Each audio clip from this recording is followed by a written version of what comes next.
¿Qué tal, programadores?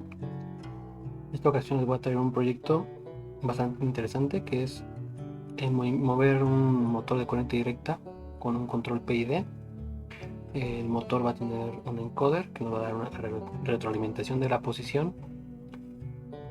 Y quisiera mostrar, bueno, el ejemplo simplemente es para poder ejemplificar el proceso de cómo se desarrolla un proyecto completo. La intención es mostrarles paso a paso las etapas de desarrollo. Y a veces como programadores no saben cómo iniciar un proyecto cuando van iniciando, cuando van empezando en este mundo. A veces lo ven muy complejo y no tienen idea de cómo estructurarlo. Entonces lo que quiero mostrar es eso, de cómo es mi proceso particular. Cada quien pueda tener su proceso propio y es lo que quiero compartir. Entonces, vamos a empezar con las reglas de oro para realizar cambios.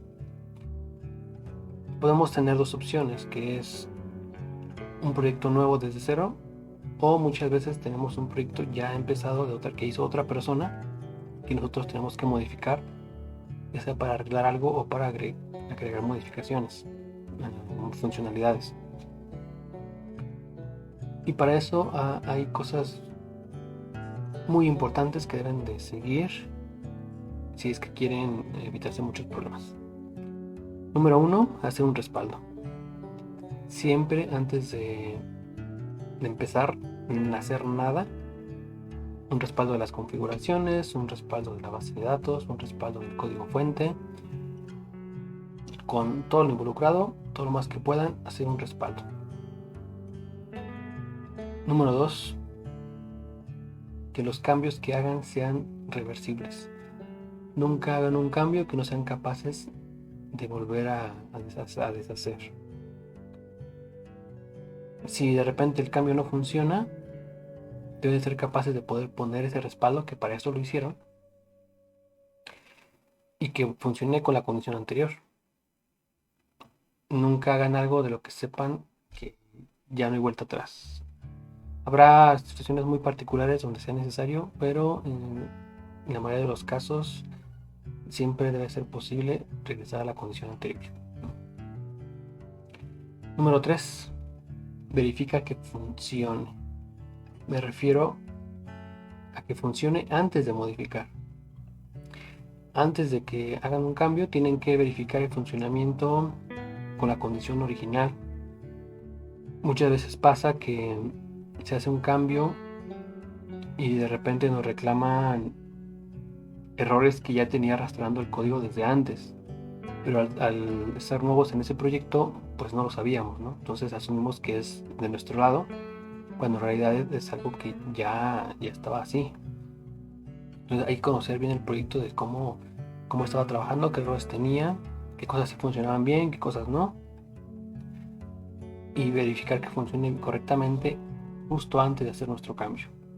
A veces pasa que, no sé, por X o Y razón, resulta que no funcionaba antes de modificar, justamente porque nos borraron algo, qué sé yo, cualquier cosa, y nosotros a lo mejor hacemos un cambio pequeño o incluso ni siquiera cambiamos nada, apenas estamos revisando y ya nos echan la culpa de que algo falló. Entonces es muy importante siempre verificar el funcionamiento antes de empezar. Número 4. Escucha al usuario final. No solamente al cliente. El cliente nos va a pedir algo que normalmente no va a usar él. A veces eh, cuando es una empresa grande y que nos contrata es para hacer algo que van a usar muchas personas y pues ni siquiera a veces no conocen ni siquiera el proceso completo. Entonces siempre escuchar bien al usuario que lo va a usar o el que lo está usando, en este caso, que estamos modificando algo que ya existe. Tenemos que acercarnos a él, que nos explique cómo lo hace, dónde le pica, qué mañas tiene. El usuario conoce el software incluso mejor que el programador porque lo usa más seguido, entonces sabe bajo qué condiciones falla, sabe incluso hasta dónde picarle para arreglar ciertas cosas y que siga funcionando para restablecer. No entiende a detalle el funcionamiento interno, pero intuye por el uso continuo que hace de él cómo es que funcionan algunas cosas. Es muy importante siempre escuchar al usuario. Yo que trabajo en la industria, eh, siempre hablo con el operador, ¿no? Porque estoy hablando de máquinas, no solamente de software de una oficina, sino de máquinas. Entonces, el operador conoce su proceso, lo hace 8 horas diarias, 6 o 7 días a la semana. Entonces, escúchenlo. Número 5, muchísimas pruebas, nunca son demasiadas pruebas. Pruebas no solamente bajo la misma condición, sino probando, en mi caso, diferentes modelos de piezas, o si hablamos de software de oficina, pues diferentes condiciones, diferentes funciones, todo lo más posible que se pueda probar y verificar que lo pruebe también el usuario final. A veces nosotros como programadores lo hacemos de cierta manera como sabemos que va a funcionar bien, y el usuario viene y lo hace de otra manera, ¿no? Como él se lo imagina. Nosotros lo hacemos como lo imaginamos nosotros cuando lo programamos, pero el usuario lo va a hacer como él cree, ¿no? Como él intuye, o como a lo mejor probando o lo que sea, ¿no? Entonces él tiene que mostrarnos cómo hacerlo, nosotros explicarle también cómo es la manera correcta, pero aún así, si nosotros le damos una opción al usuario para que la pueda hacer, el usuario la va a hacer. Sí, siempre tomen en cuenta eso. Así que pruebas bajo diferentes condiciones y con el usuario final. Número 6. Alcances bien definidos. Y este lo pongo en el número 6 y no al principio porque estamos hablando de modificaciones. Entonces el programa ya existe y ya tiene un alcance definido. Nosotros tenemos que tener otro alcance en cuanto a las modificaciones, a lo que vamos a hacer nuevo, pero importan más los pasos anteriores que les estoy mostrando para protegerse. Ya que lo demás ya está aterrizado, nos vamos a los alcances. Ponerlo por escrito, mandar un correo de confirmación donde dicen estoy haciendo esto, eso es lo que me estás pidiendo y eso es lo que te voy a entregar. De otra manera se queda en el es que yo te dije, es que tú me dijiste, es que yo no sabía, y eso nos va a hacer quedar mal, aunque sea culpa de quien nos está pidiendo el proyecto, porque a veces pasa, le dicen es que te pedí esto y resulta que nunca nos lo pidieron, pero ¿cómo lo demuestras? Esa es la cuestión. No tenemos que tener evidencias de lo que se está pidiendo. Nos va a evitar muchos problemas. Ahora vendría lo que es eh, un proyecto nuevo, ¿no? Un proyecto nuevo lleva muchos más pasos porque está sin, o sea, no existe nada. Tenemos que nosotros empezar a definir bastantes cosas. Y para eso estoy manejando varias etapas. Serían 4 etapas de desarrollo. La primera etapa involucra 3 pasos. Bueno, son 3 pasos en cada etapa, porque así es como lo tengo definido. Y para la primera etapa, el número 1 sería el alcance bien definido. Aquí lo pongo en primer lugar porque en este caso no existe nada. Entonces, lo primero que tenemos que hacer es definirlo con el cliente de manera muy bien, realmente bastante bien aterrizado, porque de esto dependerá todo el diseño que hagamos, que es el paso siguiente. Si algo no consideramos desde la propuesta inicial, puede ser que implementarlo después sea muy complicado si no se consideraron esas cosas. Entonces, tenerlo de igual manera por escrito, confirmado y evidenciado. El número 2 sería el diseño, y con diseño me refiero a varias cosas, tanto del software, que es la interfaz de usuario, cómo vamos a organizar nuestras clases, qué algoritmos vamos a necesitar, qué hardware vamos a ocupar, si vamos a necesitar equipo externo. Todo eso tiene que estar definido en la etapa de diseño.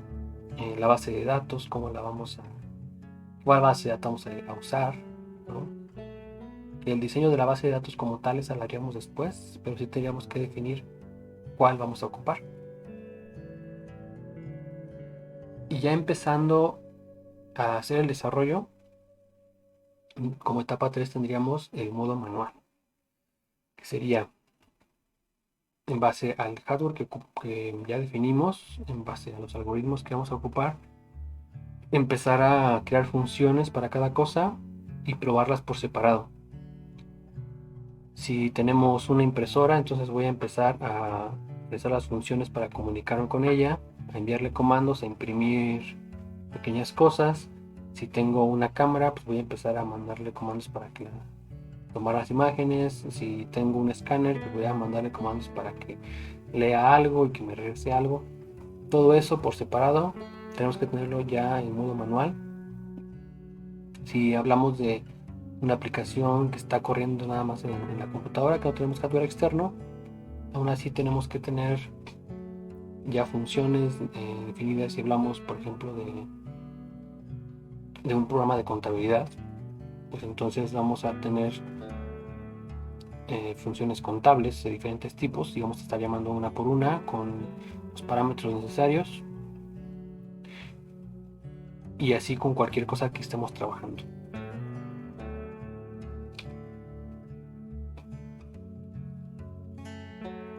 En la etapa 2 vamos a continuar ahora con el panel de configuración, sería el paso 4. No importa qué aplicación sea, de qué tipo, normalmente vamos a necesitar configurar ciertas cosas, ya sean algo mínimo como la configuración de la base de datos, usuario y contraseña, o IPs de los equipos a los que vamos a conectar, o números de puerto, o directorios para buscar ciertos archivos. O ya si nos vamos a la industria, que es donde yo trabajo, tendríamos que tener la parte de los modelos, o lo que se le llama las recetas, donde vamos a tener límites de aceptación, configuración de números de parte, muchísimas cosas.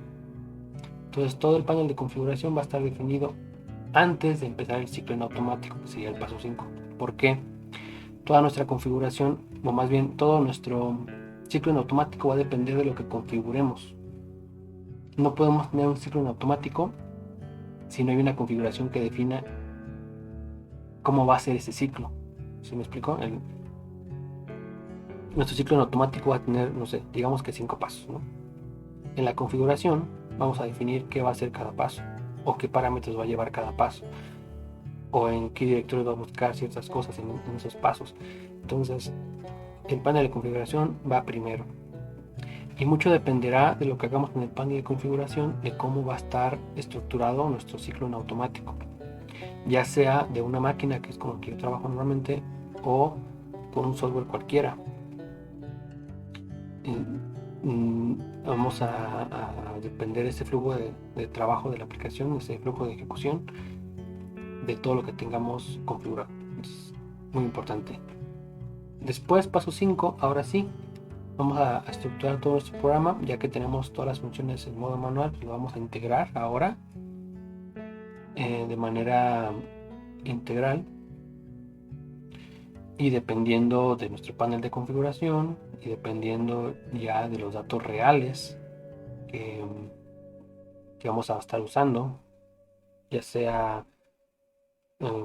pues con el producto final, o si es un software administrativo, pues entonces con datos reales ya de lo que estamos trabajando. Si estamos hablando, por ejemplo, de un punto de venta, entonces estaríamos usando productos reales, diferentes productos, y escaneándolo y haciendo la búsqueda y todo eso, ¿no? Ya real. Por último, de la etapa 2 sería la optimización. En el modo automático vamos a tener una primera versión que va a tal vez ser funcional, vamos a buscar que sea funcional, pero una vez de que ya funciona, ya es aceptable, digamos, siempre vamos a poder buscar mejorarla. De hecho, un software siempre se va a poder buscar mejorar, pero dependiendo de nuestro alcance, pues lo vamos a mejorar hasta cierto punto también, si no, no podemos ser interminable. Sin embargo, hacemos una segunda revisión de optimización para ver qué cosas podríamos mejorar que no nos lleve tal vez tanto tiempo, ir puliendo esos detalles del tiempo que nos lleva hacer ciertas cosas, optimización en las consultas. Si hacemos consultas a bases de datos, la manera en que se hacen esas consultas pueden ser más óptimas que otras. Nos va a llevar más tiempo. A lo mejor una consulta hecha de cierta manera nos va a llevar 30 segundos de consulta, que estoy exagerando, y a lo mejor una más optimizada nos va a llevar 2 segundos, ¿no? Entonces eso es una gran diferencia. Incluso podemos optimizar la parte de la interfaz, decir, pues esto es más funcional para el usuario haciéndolo acá, porque una vez que está en ciclo en automático nos vamos a dar cuenta que ciertas cosas van a ser más fáciles hacerlas de otra manera, ya que lo estamos probando. Decimos, no, así me lo imaginé, y yo pensé que iba a ser mejor, pero resulta que esta otra manera era más fácil para el usuario. Y una vez que nosotros empezamos a manipular nuestro mismo software, nos daremos cuenta de eso. Pasando a la etapa 3, tenemos el paso 7, que sería el guardado de la información. No importa qué tipo de programa sea, lo más seguro es que estemos guardando algo. Si es, por ejemplo, un control de una farmacia, pues vamos a estar registrando productos que se venden y vamos a estar guardando qué producto se vendió, cuánto costaba, a qué hora fue, la cantidad de producto que era, así un montón de cosas, ¿no? Eso lo vamos a estar guardando en la base de datos. Como etapa inicial, yo normalmente no hago el guardado, primero verifico que todo funcione y ya después empiezo a hacer los guardados, porque a veces hago cambios todavía en la etapa de optimización, donde veo que me faltaron datos por guardar o me sobraron, o normalmente falta, ¿no? A veces la manera en que los pensaba guardar tal vez no era la mejor. Entonces ya una vez que está optimizado como versión final, entonces empiezo a guardar datos. Número 8, los reportes. Si vamos a guardar datos, no es nada más para tenerlos ahí, vamos a tener que consultarlos. Muchas veces eso no se considera en el proyecto y es indispensable. O sea, no puedes nada más agarrar y levantar datos a lo loco si después no los vas a poder consultar. Tú sabes que como programador puedes buscarlos directamente en el manejador, pero para el usuario eso es muy engorroso. No va a estar buscando, haciendo sus consultas en lenguaje SQL, porque es algo más técnico. Además, normalmente los datos los guardamos en bruto, digámoslo así. Y ya para un reporte lo ponemos de manera bonita, ya con colorcitos y todo eso para que sea atractivo para el cliente. Normalmente vamos a ocupar en 2 formatos, que es en PDF o en Excel, es lo más común que nos pidan. Entonces tenemos que generar esas tablas, estos archivos de tablas de Excel, donde vengan los datos ya en cierto formato. Si lo hacemos en PDF, pues vamos a hacer que se vea bonito, con una portada, con un índice, todo ese tipo de cosas. Entonces eso es muy atractivo para el cliente y debe ser considerado en el proyecto. Número 9, el debug. Después de que ya está en producción la primera versión del software, incluso después de que ya lo optimizamos, tenemos que mantenerlo a producción. ¿A qué se le llama producción? Pues simplemente que ya se usa como normalidad, ya por el usuario final, ya con datos reales, ya regresando al ejemplo de punto de venta, pues ya lo vamos a usar para el cual en la tienda donde se va a ocupar, y ya con clientes reales, con productos reales ya en modo normal. Y dentro de eso vamos a estar monitoreando, porque puede ser que tenga todavía fallos que no consideramos en la etapa de pruebas. Entonces vamos a usar esa etapa para poder corregir errores, hacer modificaciones. Ya los cambios deberían ser mínimos, tendría que ser nada más eso, corrección de errores, ya no agregar funcionalidades ni nada muy extenso, muy grande.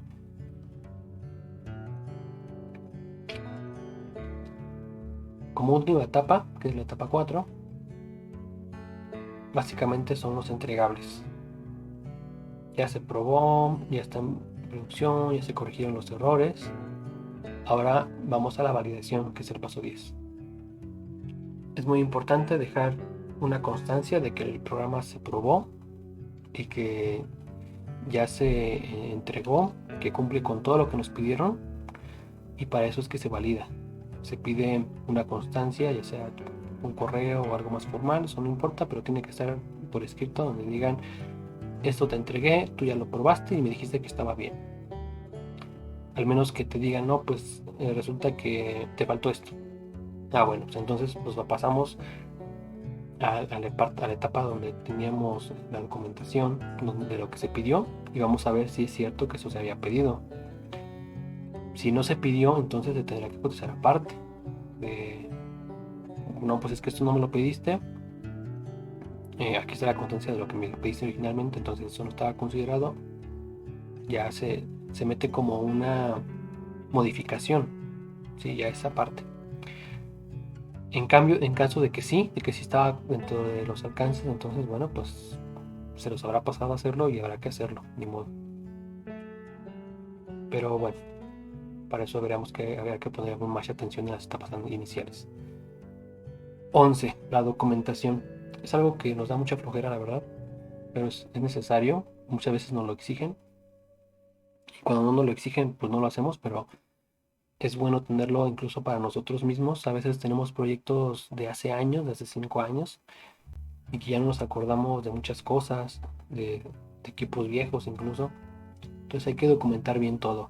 Manuales de usuario de la aplicación, diagramas eléctricos si es que se tuvo que hacer alguna instalación, respaldos de la base de datos, respaldos de la configuración del programa, del código fuente.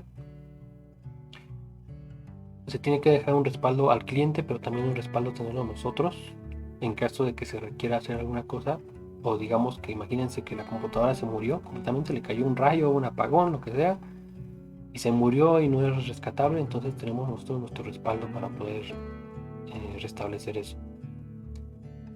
Manuales de usuario también de los equipos con los que estamos trabajando. Si tuviéramos, regresando al ejemplo del punto de venta, pues vamos a tener el manual del escáner, el manual de la impresora, el manual incluso tal vez de la caja registradora, de todo eso. Por último, la etapa 12 es la capacitación. Ya sé que muchas veces quieren que el cliente nos siga llamando para cualquier cosa y seguirles cotizando y seguirle cobrando, pero ese no es el objetivo, o no debe de ser el objetivo. Tenemos que terminar un proyecto, venderlo, cobrarlo, entregarlo y olvidarnos de él, al menos que nos pidan una nueva modificación, o al menos que tengamos que corregir un error que tal vez no haya surgido en la etapa de debug, ¿no? Pero es importante capacitar bien al usuario final, al cliente, y a veces hay personal de soporte. Muchas veces tienen personal de TI ahí, o incluso personal de desarrollo que tal vez viene de otro tipo de trabajos, y por eso es que no les dejaron ese proyecto a ellos, pero lo tienen. Entonces tenemos que llegar con esa persona capacitada técnica y explicarle a nivel de código cómo funciona, cómo lo hicimos, y eso nos va a evitar muchos problemas en cuanto al soporte. Sí, porque en lugar de estarnos llamando constantemente para pedirnos ayuda, ya la persona de la empresa se va a encargar, porque ya le estamos entregando eso.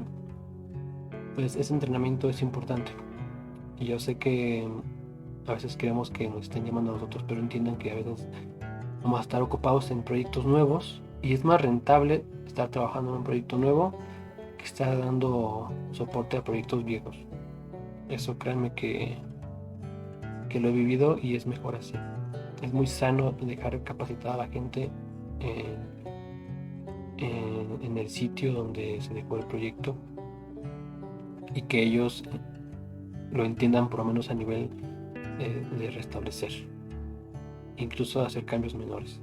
Seguramente cuando ocupen un proyecto nuevo, cuando ocupen una modificación mayor, pues ya nos llamarán, ¿no? Esas serían las etapas de la realización. Ahora, cada una de estas etapas la voy a llevar a cabo en este proyecto que les estoy platicando, pero para eso les pido el apoyo en el video. Manifiesten ya sea con un comentario, con un like, manifiesten su deseo de querer ver todas las etapas ya realizadas por un proyecto nuevo, para seguir subiendo los demás videos ya sobre cada etapa y ya realizando.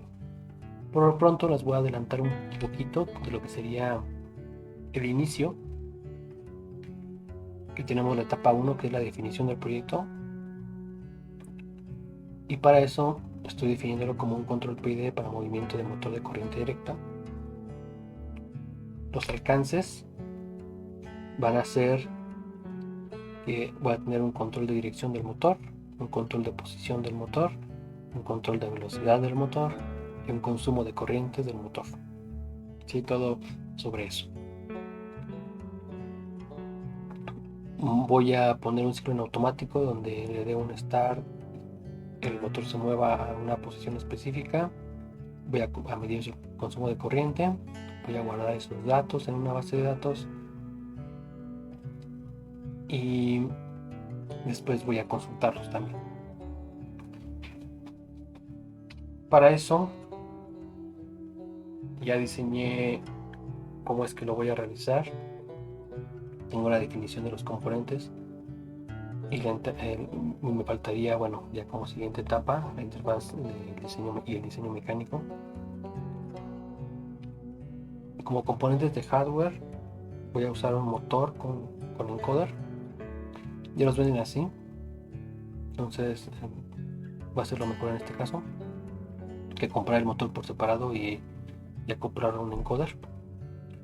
Voy a usar un puente H para su control de movimiento, control de giro, un Arduino como tarjeta de adquisición y control.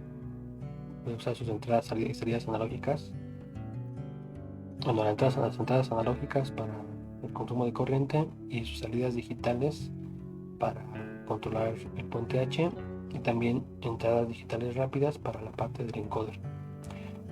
Aquí voy a ocupar dos Arduinos, uno para la adquisición y el control del control de giro, y otro exclusivamente para obtener el valor del encoder.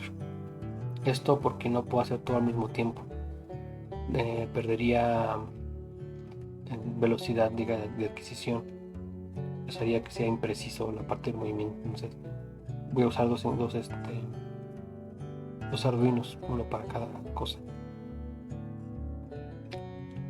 Para el software voy a ocupar Visual Studio como base de datos de SQL Server y el IDE de Arduino para hacer la programación del Arduino. Todo el control del PID va a estar dentro de la computadora de Visual Studio, y el Arduino simplemente va a ser una interfaz de adquisición. No voy a tener, digamos, programado el control ahí. Que eso, entiéndase, tal vez no sea lo mejor. Probablemente sea más eficiente hacerlo dentro del Arduino, hacer el control PID, y en cambio de la PC nada más mandarle la posición que quiero. Eso sería lo más óptimo, pero para este ejemplo que me quiero enfocar más a la parte de la programación en C#, prefiero hacerlo de esta manera, hacer todo el control PID allá, porque además eso aplicaría para otro tipo de tarjetas de adquisición y no meterme tanto con el Arduino. No sería en este caso el objetivo, pero sí me gustaría mencionar eso, ¿no? Que lo ideal para un control de este tipo pues, sería hacerlo así, pero tomemos en cuenta que es un ejemplo nada más ilustrativo para mostrarles todas las etapas del proyecto. Y hasta aquí sería la etapa de diseño. Después, para el siguiente video, si es que realmente hay gente interesada en conocerlo, voy a poner ya el diseño que haga de la interfaz. Ya voy a tener los componentes en la protoboard, cómo va a estar conectado, y empezaría con el modo manual para empezar a moverlo y ver los valores que obtengo. Así que bueno, espero su respuesta, a ver qué les parece esto, y nos veremos en el siguiente.